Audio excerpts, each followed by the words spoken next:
Cool. Looks. I still have my headphones on. Sorry about that. Sorry. Um. Yeah, I have my headphones on because I'm like watching videos while looking at stats while trying to get set up. So normally I don't have them on for live streams because I don't need to listen to anything during the live stream.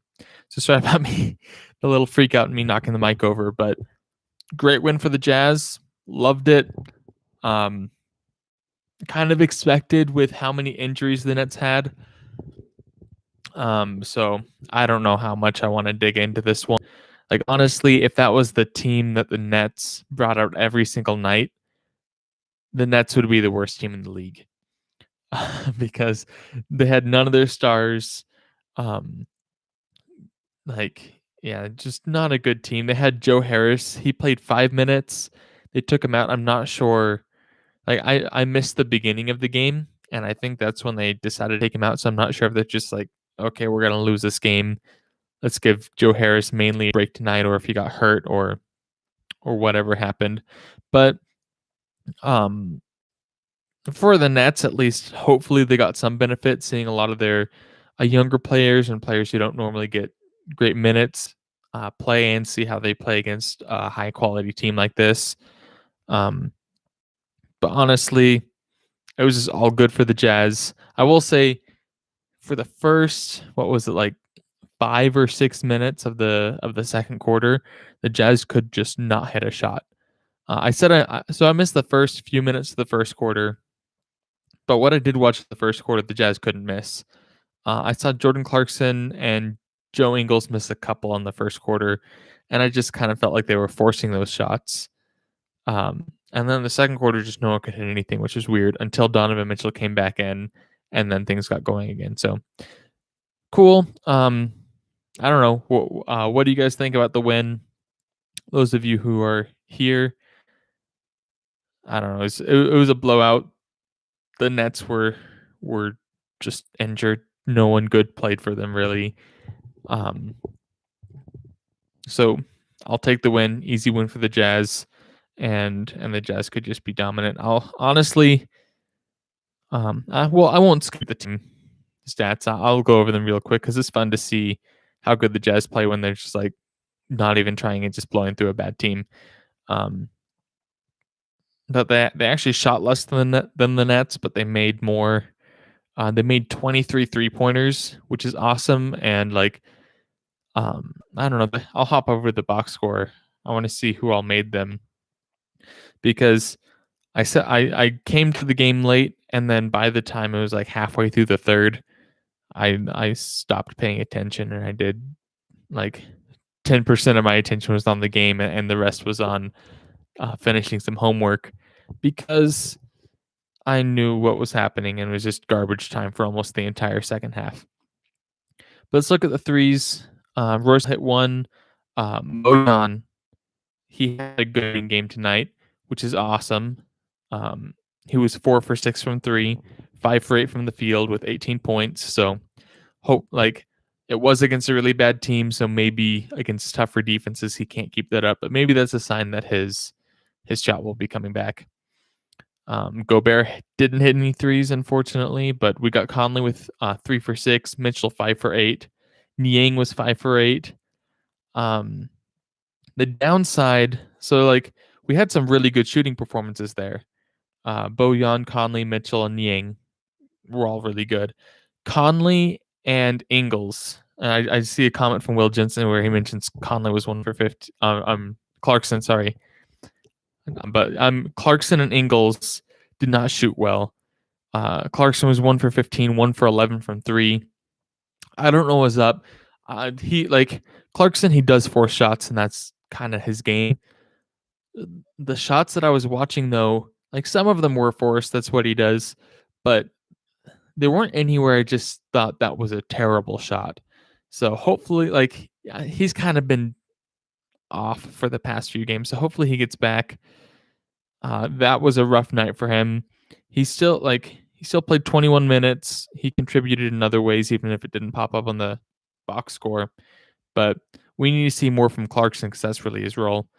And Ingles, I don't know. Like he hit a good three. I think it was in the first quarter, a nice corner three, but I guess nothing else dropped. I actually noticed early on he came out aggressive and he wanted to shoot. And after he missed a few, he was giving up shots. There was one play, I think it was still in the first quarter, where they got it to him.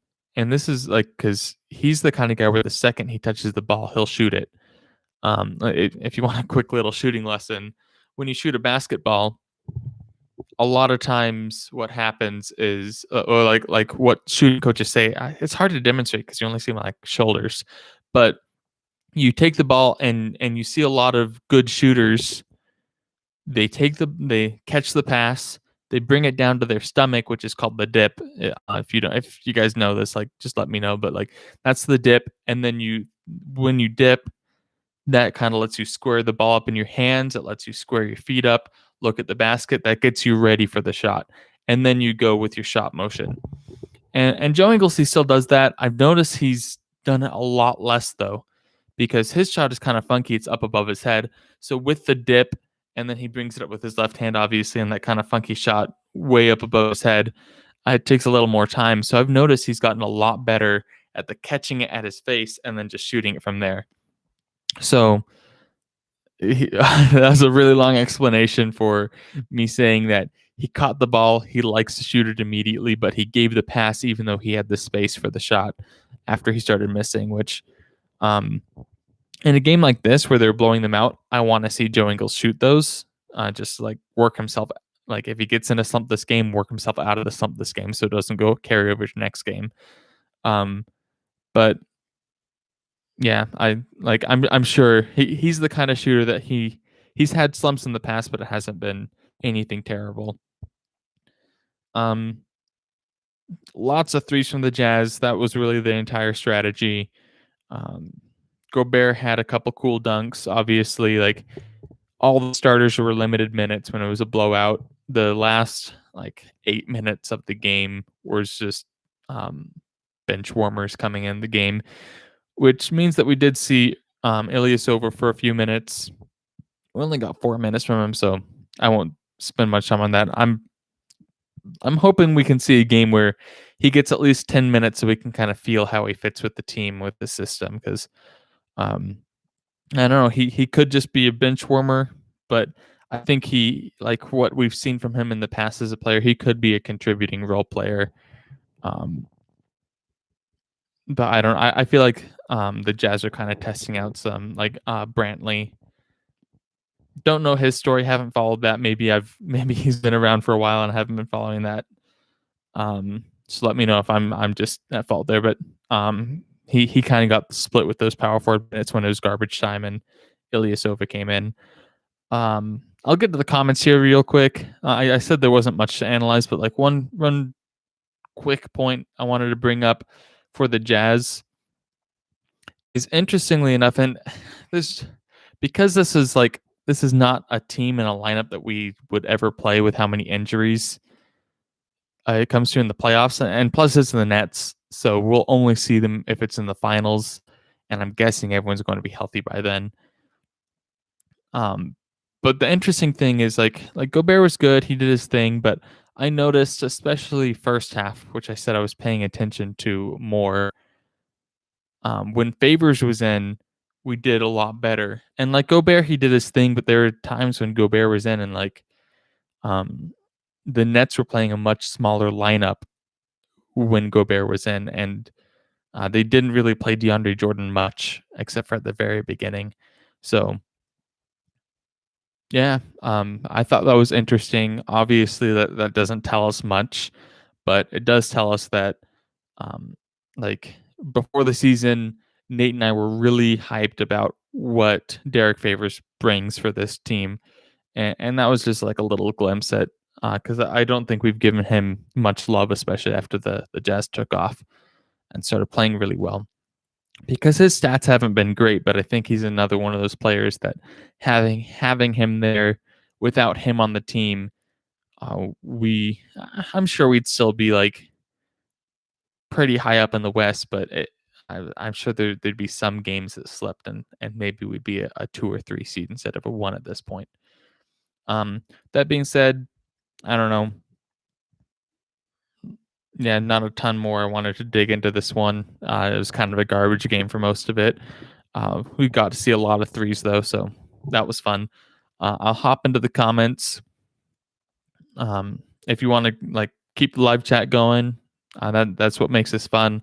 If you haven't liked the video, like it right now. It helps um, helps YouTube show that people like this, they're enjoying the content, and it will bring more people to the video, which will get the live chat going more, and that makes it even more fun. So, yeah, make sure to like the video if you haven't. Yeah, we won by a ton. Um, Johnson for the Nets, he did pretty good. Um, yeah, the Nets lineup was just funky. I couldn't follow anything, but he was their highest scorer. He had 23 points. He was really efficient, 11 for 15, 15 rebounds as well. Is he that? Let me pull him up. Is he the young center that they have? Um, ESPN has been really slow, so this might take a while. I might have to fill some time. I have to. Oh no, I was thinking of someone else, but yeah, he did play good. So good for the Nets for having him as they at least hopefully they can trust him as a role player because they're really depleted.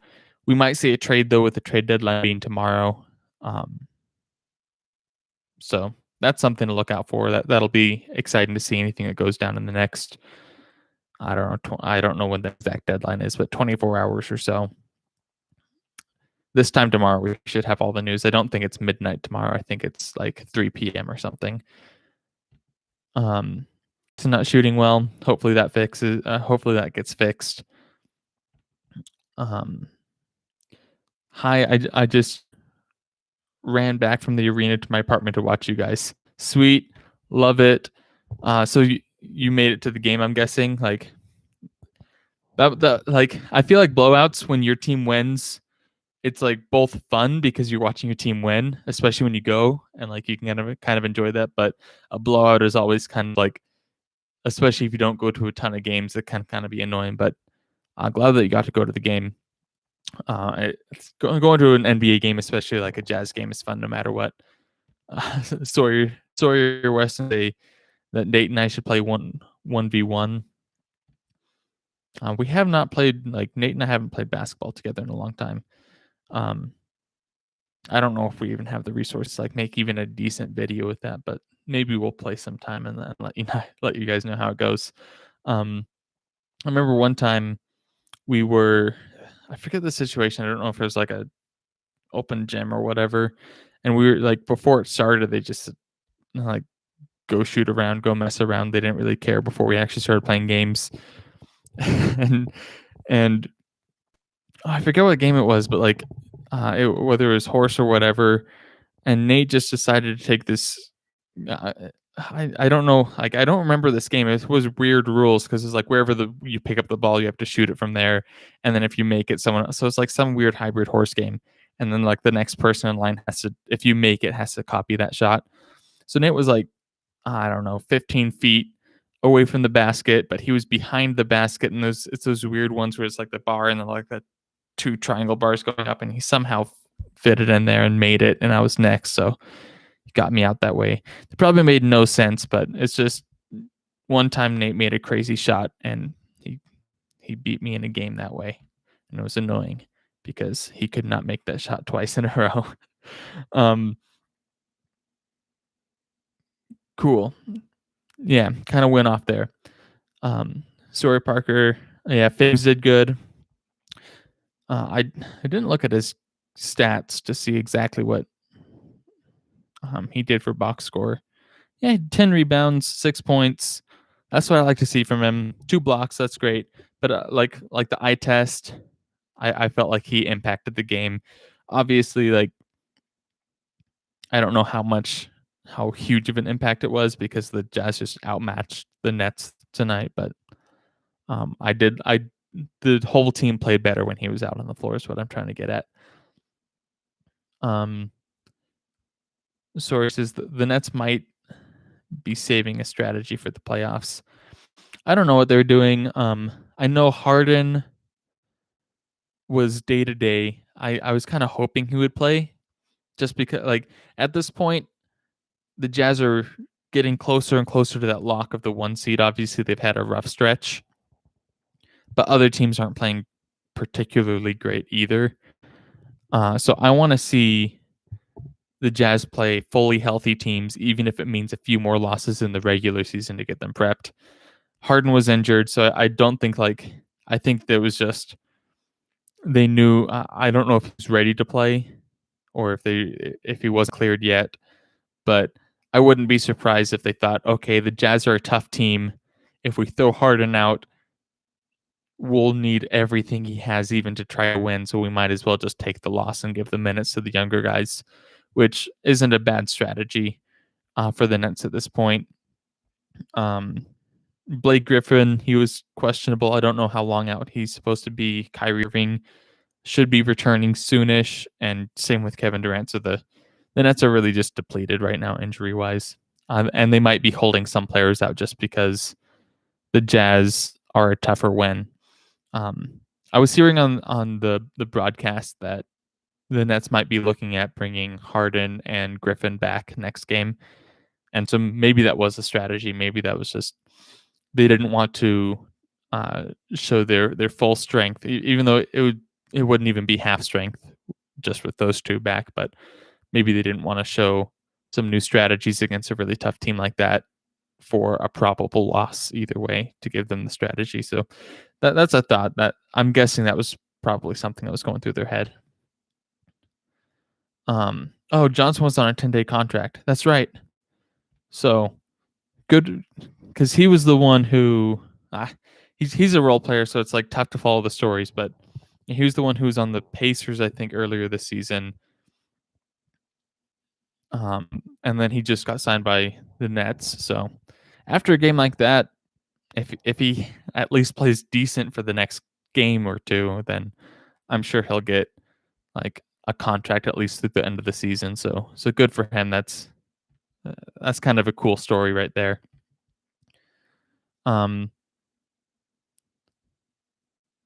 Sources that Weston beat me in Pig and Horse. I always hated. I don't know. I don't know. I don't really enjoy playing Pig or Horse. That's not the part of basketball I enjoy. I enjoy the actual game flow and trying to figure that out. No, My Flow says, what do you think about Bojan Udoka 2020? So it's a trade proposal, just for some context. So Bojan Doak 2022 first and second for John Collins and Tony Snell, who's on an expiring to make the trade work. So John Collins, his contract is correct me if I'm wrong. John Collins is he's on an expiring contract, but he's a restricted free agent, right? Or is he unrestricted this year? I know he's still pretty young, and I know he's looking for max money. But so John Collins would definitely be an awesome addition to the Jazz, like no question about that. I am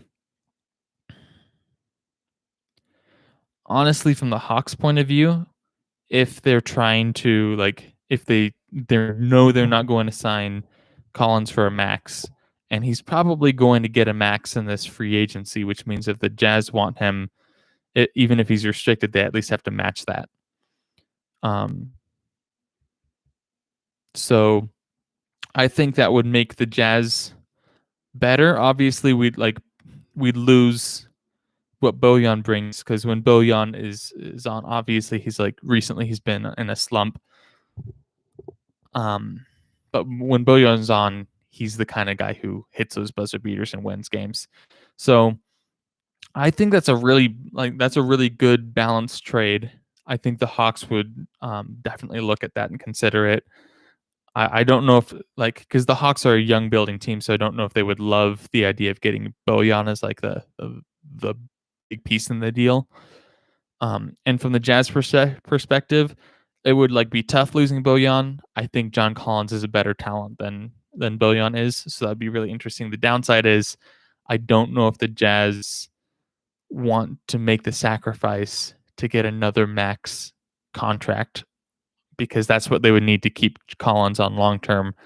And so if we could like figure out something to keep Collins on for less than max long term, um, I would seriously consider that. But that's my big catch is the to give up Bojan, I would want and a first. I would want something, and I guess the Jazz first really isn't that great of a pick. But yeah, I would want John Collins for multiple years for that. So that would be the catch there.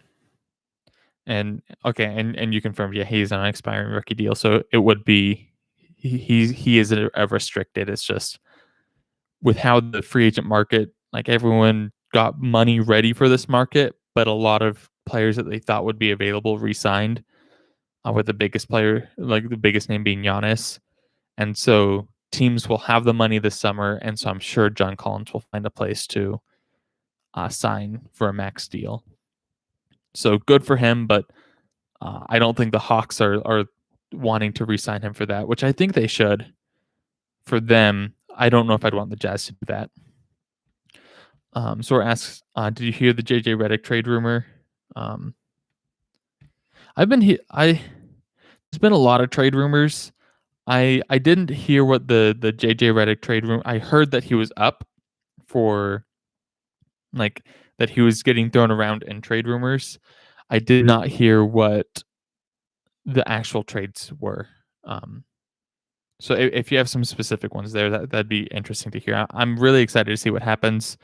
From what I was hearing most recently from Woj, we're going to see a lot happen tomorrow, especially if we get like a Lowry trade early on, because a lot of teams are waiting to see what happens with Lowry to make any further moves. Another trade idea. So Bojan Doak and a first for Aaron Gordon and Mo Bamba. I'm like my main concern with this one, because I like Aaron Gordon, and obviously we've been saying is we need more athleticism, and Aaron Gordon obviously he's a big, but he's athletic to guard, athletic enough that he can bring that to the table. And Mo Bamba, we've kind of been, we don't really have a real backup center unless you want to count Favors. So that's kind of cool. Obviously, he's not the kind of player that's going to be playing great minutes, but he's shown some promise. My main concern though is I really like how the Jazz are set up, and the Jazz are like so centered around the three that giving up Bojan for anyone who isn't like an awesome 3-point shooter is a really tough trade for the Jazz right now. And I would like Aaron Gordon, I would say, is a more talented player than Bojan, but just how like the system fit with Bojan, that's a tough one. So in real life, I would say no to that one as well. And if it was like NBA 2K, I don't know. I'd be on the fence with the Aaron Gordon one. I'd probably take the John Collins one if it was like an NBA 2K situation, and like they calculate fit in there, but it's like not really calculated as well. So that'd be interesting. So Sawyer, I'm guessing you're saying the rumors are JJ Redick might be traded to the Jazz or the Nets. I think like I don't know if the Jazz are looking for. Oh, I'll get to the JJ Redick one, but so no, my flow. Are you saying like sorry, getting tongue tied. So Aaron Gordon's shooting 39% from 3 on 7 attempts. I have like that's interesting because like I don't know, maybe I should follow other teams and like specific player stats, but that would be interesting because if that's true, I'd want to dig a little deeper into that. And I'm not like questioning that the stats wrong. I'm like, is it just he stands in the corner, or how does he get those threes? But still, 7 attempts is a lot. If he can be that kind of shooter, he like I'm guessing he's still not even at his best shooting. He's not really at like Bojan's normal or best, but still that could be a really interesting one. And if the Magic are really looking to sell, um, that would be cool. There's other players on the Magic I would like as well. So maybe the Magic are like the Jazz are even considering a trade. That might be something. Knowing how the Jazz work though, I don't think they're going to be trading any big pieces, and I haven't gotten any hints from that. But knowing that stat makes me like the Aaron Gordon trade a lot more, and I might lean into that. The, um, I don't know.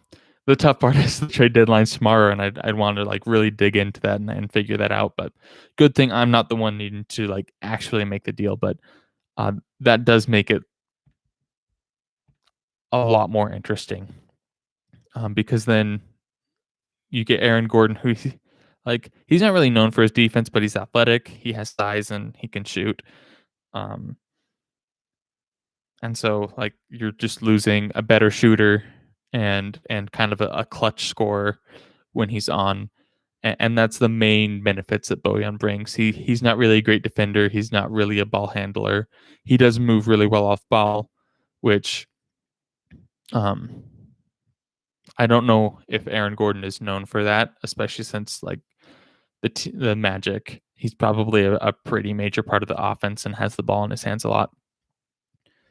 Um, so he's 39% in 4.5 attempts, not as good, but that's still almost 40%, which is, and he's taking plenty a game. It's not like that's probably around what Bojan's taking a game this year, honestly. Um, so it would be cooler for a 7, but not that huge of a drop. Okay, I'll jump over to JJ Reddick. So sorry, you were saying that JJ Reddick, there's rumors that he'll get traded tomorrow to either the Jazz or the Nets, which is kind of perfect because we played the Nets tonight. So cool. Um, like I said, so JJ Reddick, he is an incredible shooter, but he has a pretty sizable contract.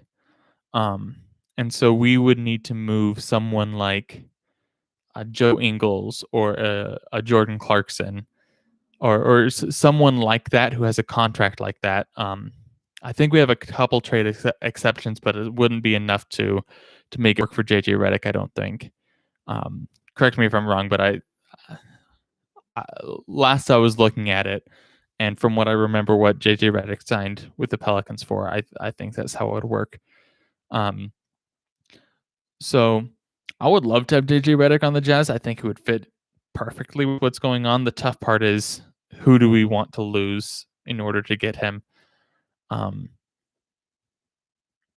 and like, is it worth trading one of those pieces, even if like you get a little bit better with JJ Reddick? Is it worth kind of disrupting things, especially since they're going pretty good, just to get that little bit better on the court? If it might, I don't think it would hurt anything major off the court. It just might like change and like since the team seems to be pretty close this year, losing a friend like can make things a little tougher for the team and add a little extra stress. So I think it'd be cool if the Jazz got JJ. I don't think they'll really try to make any serious move, and I don't think the Pelicans are just looking to get rid of him to get something. I think they'd want some sort of either young piece or pick or someone who can fill in another need for their team. That being said, the Nets are sold all in on this season, and so the Nets might be willing to trade some more picks, even though they gave up a ton to get James Harden. They might be willing to trade. They do have some young pieces, and maybe that's what they're trying to do tonight is kind of show off some of their young pieces. Maybe that was part of their strategy to maybe increase their trade value a little bit to get someone like JJ Reddick. But JJ Reddick on the Nets would be an awesome fit. That would be kind of scary because you have your 3 superstars who are all excellent shooters. You have Joe Harris, who's an excellent shooter, and JJ Reddick, who's an excellent shooter. And so they would just be like, when any of those players are in, they're just shooting threes all the time.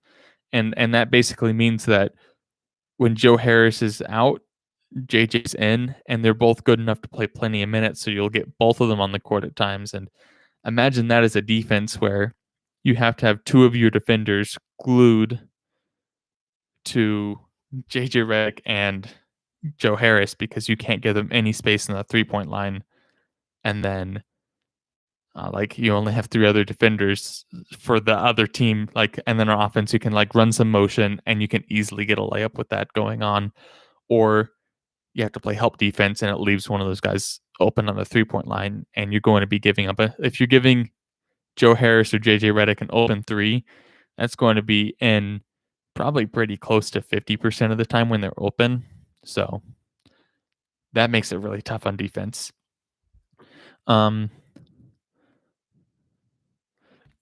Flow says Donovan has finally found his groove. That's like, honestly, well, even with 27 minutes, he scored 27 points. If this was a normal game and he kept scoring at that pace, he'd be well over 30 with the number of minutes he usually gets. And the 3 games before this, he had like 2 30-point games and a 40-point game. So, and tonight, I don't know, like, I love it because I'm seeing that consistent upper 20s, 30s scoring from Donovan. Excuse me. With his 5+ rebounds and assists, which if he keeps that up, that's all-star starter numbers right there. And then if he just boosts, if he can keep that up all season for here, and then if he can boost it up next season, that's like MVP conversation stats, honestly. So if he can keep this and then slightly improve upon it, then that's huge for Donovan and his career and for the Jazz. Another thing that I noticed from specifically from this game, actually, I've been kind of picking up on it all season, but I noticed several examples in this game is what I should say. But Donovan Mitchell, late shot clock, ISO situations, he's really clutch. He'll shoot a shot that I think is a bad shot and it goes in when it's in that situation. So I love having that kind of guy on the Jazz because you just know he's built for those big moments. So I love that. Yeah. I guess I started at the beginning saying that there wasn't a ton to analyze here, but I guess I picked up a lot of little things from there. Norman Flo asks, do you think Rudy will be Defensive Player of the Year? If he doesn't get it, he would be robbed. Ben Simmons ain't got nothing on Rudy's impact. I agree with you with the second part. I think, and honestly, I don't follow all NBA teams as closely as I wish I could. So I may be off there. I may be missing out on some people, but with what I'm seeing with the Jazz, and we've talked about it several times on this channel, Rudy Gobert, take him out, and the Jazz aren't anything close to what they are right now.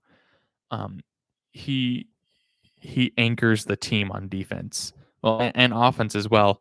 And so I think he is 100% the best defensive player in the league this year, and he would be robbed if he didn't get it. That being said, and I think Simmons is an excellent defender, but like you said, nothing compared to Rudy's impact. And the tough part is that with these awards, there's always bias to the better teams. But both these players are on excellent teams. So I could totally see it going to Simmons, which would just probably create a mini rivalry between the 76ers and the Jazz as long as Simmons is on the Jazz, because of the whole Mitchell Simmons situation their rookie years. But I think Rudy will win it. If he doesn't, I think Simmons is great, but he doesn't deserve it compared to Rudy. And if Simmons wins it, it's just because Rudy's already won 2 more and people get bored of giving it to the same person. So yeah, that's my thoughts. I'm pretty sure we're pretty close to I bet if I were to ask you when you were on here, I bet you'd say something pretty similar from how you worded the question. But just above that, I went with Sawyer. You asked an off-topic question, but I went with the on-topic one, even though it came a little later. So I'll get off topic now. Off-topic question is, what's my favorite type of cracker? I don't know. I've never. Is that the question you're trying to ask? I don't know if I've ever given crackers or types of crackers a thought. I don't know. Tell me yours, and then maybe I'm just missing out on a whole world of types of crackers out there. um. So Weston says, "Did you hear the JJ Reddick rumors?" Um. Yeah, I think you must have just missed that. I talked about it a few minutes ago, but basically to like sum up what I was talking about with JJ Reddick, I think he would be awesome on the Jazz, but I think it's doubtful the Jazz are going to give the pieces necessary to make that work. If they can make it work without giving up a piece that plays major minutes on the regular basis, then I think that would be awesome, and that would um, I feel like a whole new team if we can keep the core of both the bench and the starting lineup, but then add JJ Reddick in there. That would be really interesting. It's just going to be really tough to do that. So, and we talked about another team in the rumors were the Nets, and I feel like the Nets have more pieces that the Pelicans might be interested in, and they're more sold all in on this season, which I feel like the Jazz know that they're really good this season, but they know they have a future because they've locked in their 2 stars for a long time, and it doesn't look like they're getting injured anytime soon. So, that was kind of my take on it. Um, Rudy's a top 10 player. I feel like, yeah. So no, my flow. He said Rudy's a top 10 player. I feel like that would be a fun debate. Because I can 100% understand both sides of that. I feel like most of the NBA community would 100% disagree with that, even though he is getting more and more respect. Because when you think of top 10 players, I don't know, that list starts filling up really fast because they're thinking of like biggest stars. And so then you throw in Anthony Davis, LeBron James, Steph Curry, Dame Lillard, the 3 stars on Brooklyn. And they'd probably throw in like Luca.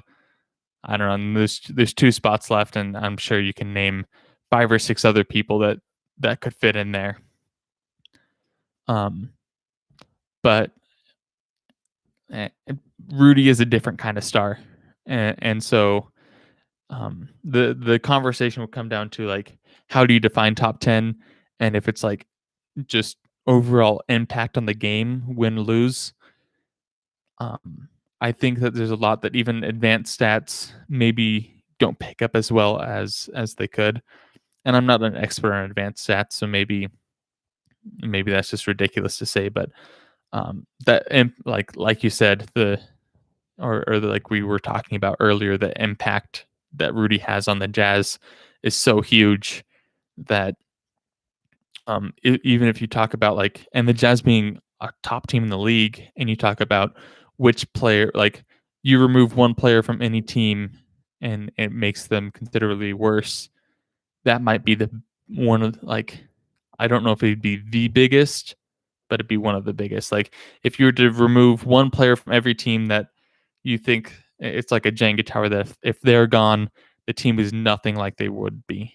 And so like for the Lakers, you'd probably remove Anthony Davis, or LeBron James. You can have the argument. Trailblazers, you'd remove Damian Lillard, and for the Jazz, you'd remove Rudy Gobert. I think the Jazz would still be playoff contenders and probably in the playoffs without him, but they wouldn't have a realistic dream of making it past the first round without Rudy Gobert. So that is an interesting conversation. It's probably a lot easier to have with Jazz fans. It'd be really interesting to have with a mix of fans from like a pretty equal distribution of fans from all over the NBA, and see if they like how the general NBA feels, if they could agree with Rudy's a top 10 player, or if they um, think that was a crazy statement. Um, Sawyer asks, who are my MVP picks? Because LeBron is out, and also, do you think the Rookie of the Year will be LaMelo? I haven't been following Rookie of the Year race. What I've seen is LaMelo's been really good, and there haven't been any other like huge standouts. I know Anthony Edwards has been good in Minnesota, but I would say it's from what I've seen, and my opinion on the Rookie of the Year isn't great because I haven't been following rookies super closely. But I would guess it's probably LaMelo. And MVP picks. Um,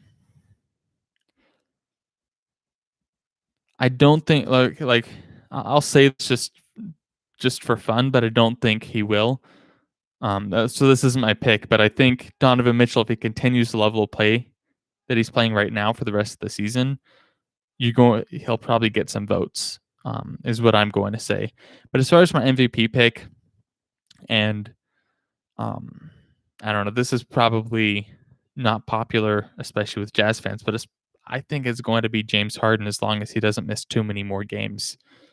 Um, which would be really interesting because he started off the season like fine, but then he was traded midseason and then he went off. And I don't know if there's been any player who won an MVP after being traded midseason. But I think he's like before he was injured, he was playing like the MVP of the league. So, and I think the because media is it only media, or I don't, at least they have a huge say, the media, and I know a lot of them are um, rooting for someone from the Nets or something like that. That I think they would like that like that story, and James Harden getting traded. I think they'd like that story as well. So that might even give him a boost in this case. Um, so Weston says the Jazz have a free Jazz have a free roster spot. I think. Um, I haven't. I think they still do. I haven't heard of any signings. Um, I think like I don't know. They have because their bench is yeah. So I think they do. I don't know who'd be available. I think after the trade deadline, you'll see um some new free agents get like some new players get bought out, and so maybe the Jazz are saving a spot just for that to see if they can get a player like that on their team. So that's what I would expect to see is maybe in a couple weeks we might see the some players get bought out, be available to sign with a new team, and the Jazz might go after something there. Um,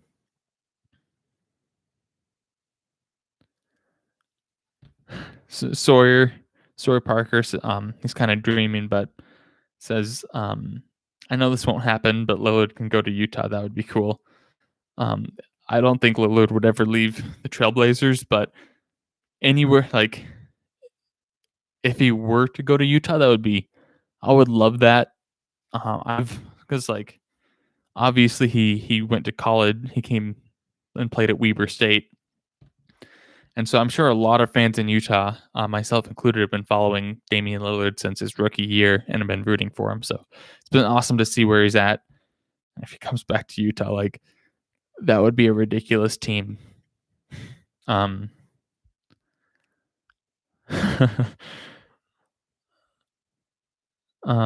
cool. So LeBron, Jiggy says LeBron for MVP. Dude has been playing insanely well, and take his age into account, along with not having AD due to an injury. I think LeBron like I haven't followed it super closely. I know he's out for a good amount of time, and so if he misses too much, that might take him out. I do think that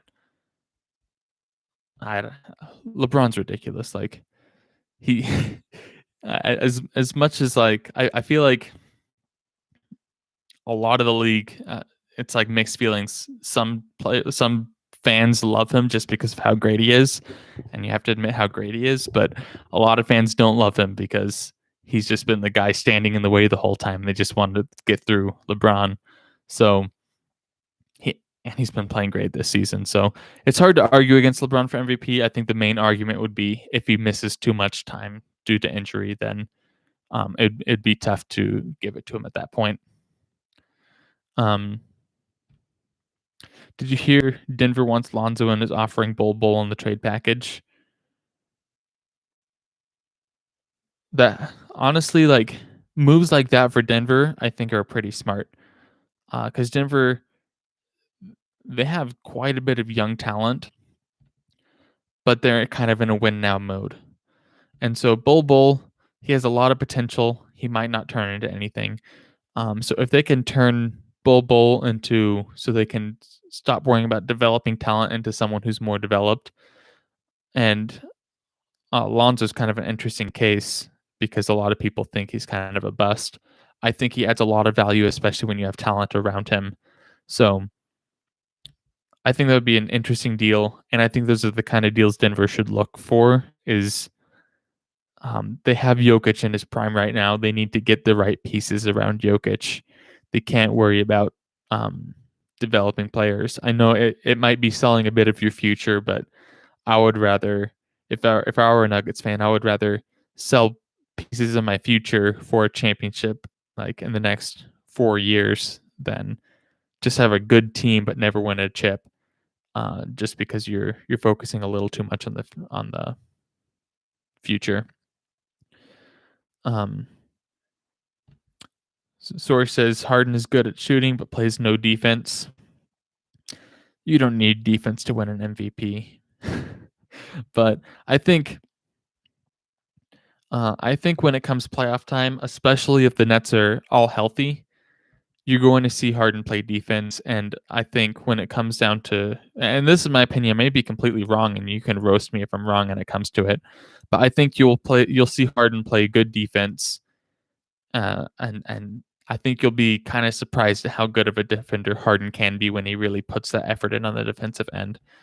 Um, and honestly, I can't blame Harden for playing no defense in Houston. I know he did have a lot of like low lights, Shaq in the fool moments where it just looked like he fell asleep on defense, which he probably did a couple times.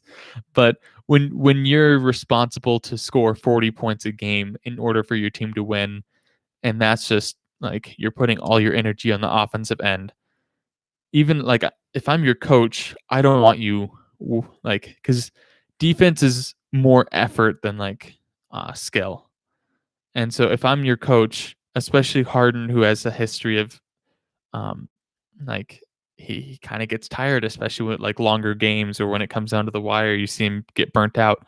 So if I'm the coach, I would almost tell Harden to like relax on defense, let the other team pick up the slack, and you're going to pick up your slack on the offensive end. So on like not necessarily to defend Harden, but I feel like that reputation is more of a meme than like actual truth that he's just a bad player because he doesn't play defense. Um, Weston says that Lonzo Ball low key sucks. I don't know. I'd say the jury's still out. A lot of people think that he's had enough time. I think like obviously he's not a great shooter, but I think he has good court vision. He has good handles, and he's kind of like a Rondo kind of type. Except for he's not nearly as good as Rondo was when Rondo was younger.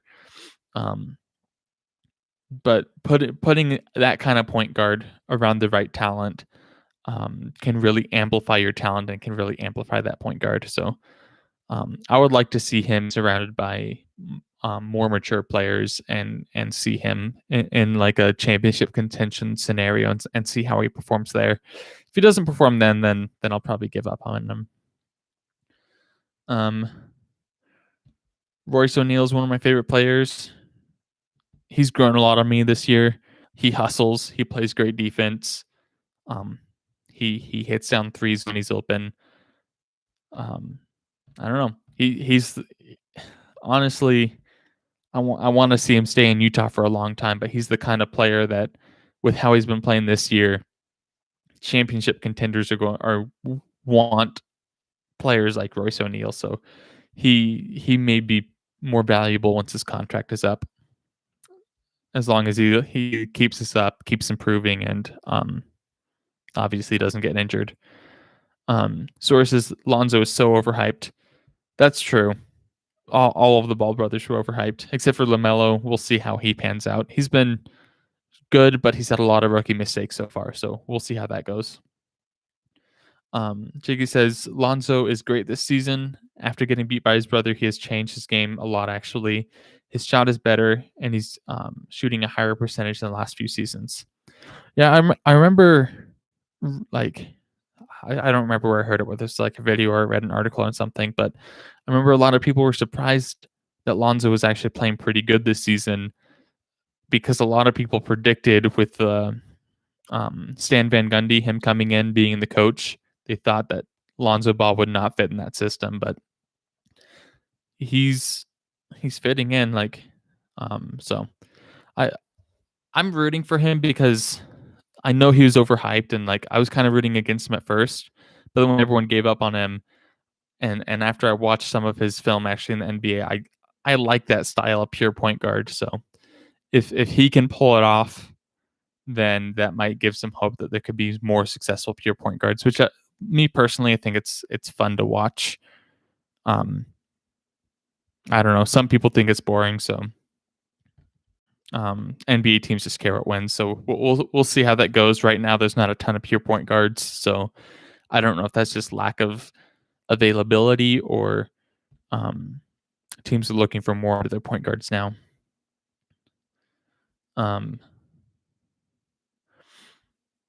Okay, so I'm probably like 2 steps behind where the live chat is, but poll on Instagram: who would you rather take, Kyrie or Allen Iverson? I'd take AI. I don't know. Benefits to both. Yeah, I'd probably take Iverson 9 times out of 10.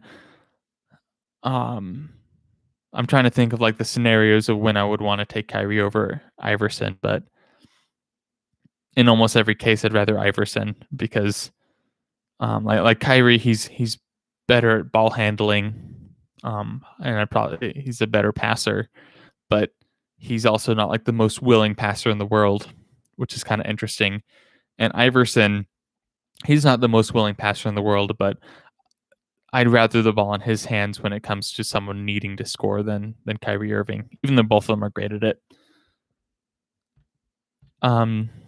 But cool. I'm really surprised this, like, guys, thanks for hopping on. I'm surprised this stream lasted this long, especially for a blowout win against the Nets when the whole Nets team was injured. So